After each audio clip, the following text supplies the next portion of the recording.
Kita mulakan dengan laporan mengenai Muktamar Tahunan PAS yang berlangsung dalam suasana norma baharu menjelang setahun penubuhan Muafakat Nasional MN. Dan tumpuan akan terarah kepada ucapan dasar dan amanat yang akan disampaikan Presiden PAS, Datuk Seri Abdul Hadi Awang.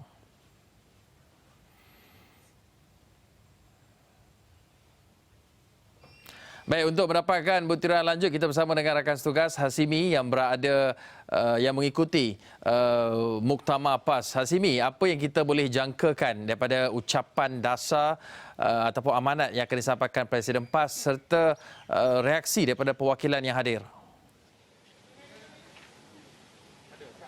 Baik, terima kasih Hakim di Bukit Kewangan. Betul, hari ini akan berlangsung yang Muktamar Tahunan PAS kali ke-66 di Putik Pangkalan Cepa. Di semalam juga telah pun berlangsung di sini Muktamar Dewan Pemuda PAS Malaysia kali ke-61. Namun kalau kita bercerita sedikit sebelum jangkaan ucapan dasar yang akan disampaikan oleh Presiden PAS, Datuk Seri Abdul Hadi Awang, ketika ini kalau boleh digambarkan keadaan di Pekarangan Putik Pangkalan Cepa, telah pun tiba beberapa pemimpin utama PAS, antaranya Presiden PAS Datuk Seri Abdul Hadi Awang telah pun tiba sekitar 8.40 pagi tadi. Turut kelihatan juga tiba adalah Musyidul Ampas Datuk Hashim Jassin, selain juga kelihatan ahli jawatankuasa PAS yang juga Menteri Perusahaan Peradangan dan Komoditi Datuk Dr. Muhammad Khairuddin Amal Azali juga tiba. Pastinya tumpang akan terarah kepada perasmian dan ucapan dasar yang akan berlangsung kira-kira kita jangkakan sekitar 9.15 atau 9.30 pagi nanti.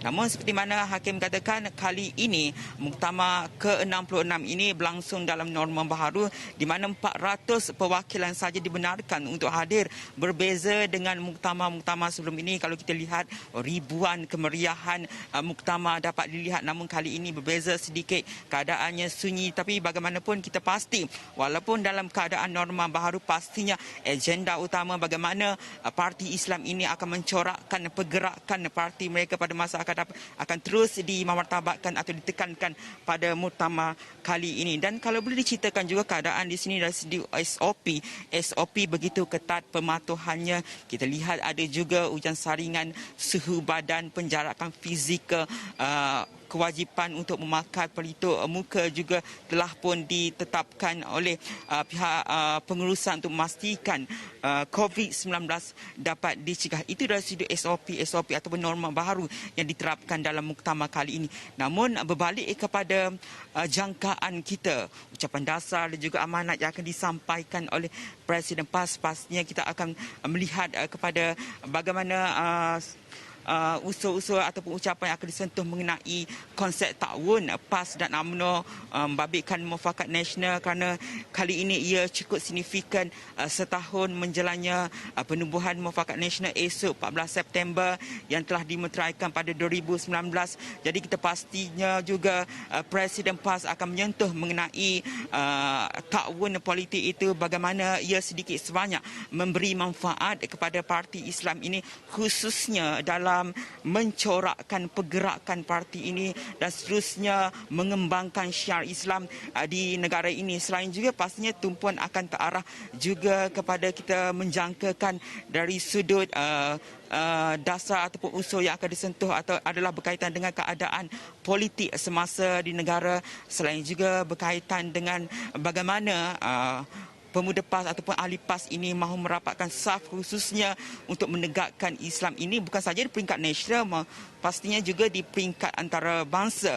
Dan selain itu, kalau kita melihat juga dari sudut reaksi perwakilan semalam, pastinya juga pemuda kita menjurus kepada bagaimana Presiden PAS itu sendiri semalam telah pun berkesempatan untuk hadir ke sini menitipkan pesanan kepada pemuda PAS agar memainkan peranan yang cukup penting, khususnya untuk menyebarkan fahaman politik Islam dalam kalangan golongan belia. Dan pastinya ini juga satu mesej yang cukup besar. Kalau kita lihat sendiri bagaimana muktamar kali ini juga, kalau kita lihat dari sudut sejarah, kali kedua ia diadakan di Putik selepas pemergian Musyidul Ampas Datuk Ni Aziz. Ini kali kedua dianjurkan di Putik. Jadi kita mahu lihat juga aura kepada parti Islam ini di Kelantan, bagaimana ia masih kekal seperti dahulu, bagaimana kita tahu bahawa pemuda-pemuda PAS khususnya begitu mendokong pergerakan ataupun pendirian yang telah pun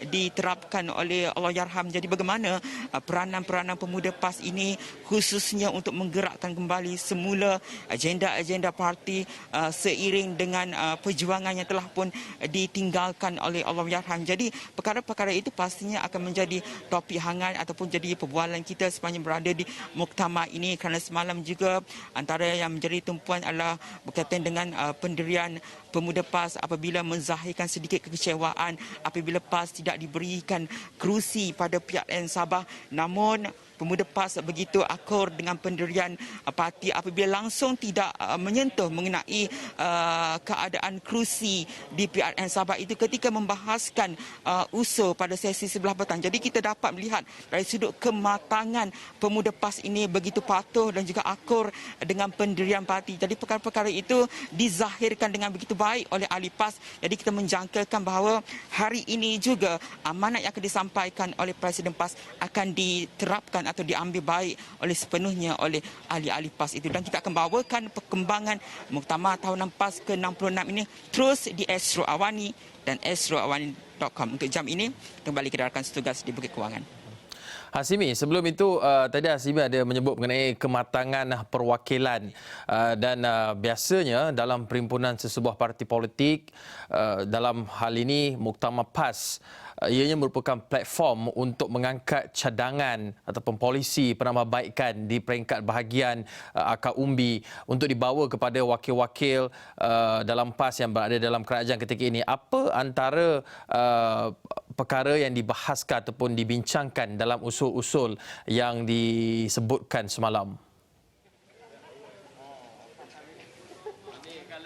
Baik Hakim, seperti mana kita jangkakan semalam bahawa mungkin keadaan pembahasan usul itu akan panas kerana isu-isu semasa, khususnya kita menjangkakan dari sudut prestasi menteri ataupun pemimpin PAS yang berada dalam jemaah menteri pembahagian kerusi di PRN Sabah. Bagaimanapun sangkaan kita begitu jauh meleset sebenarnya apa yang telah dibincangkan oleh pemuda PAS dalam pembahasan usul begitu santai, bagaimana fokus mereka adalah untuk menggerakkan parti itu sendiri dalam mengembangkan ataupun menarik golongan muda, khususnya bagaimana inisiatif untuk menggerakkan dari sudut media sosial promosinya, dan juga selain usul berkaitan dengan 50 kerusi di Perak, bagaimana mereka mahu gesaan diberikan sekurang-kurangnya 50 kerusi di Perak, dan usul itu telah pun diterima oleh Dewan Pemuda PAS Malaysia semalam, dan kita akan lihat bagaimana usul itu akan dibawa pada muktamar hari ini dan diterima ataupun sebaliknya, Hakim. Baik, terima kasih Hasimi Muhammad di atas perkongsian tersebut berkenaan dengan liputan Muktamar PAS.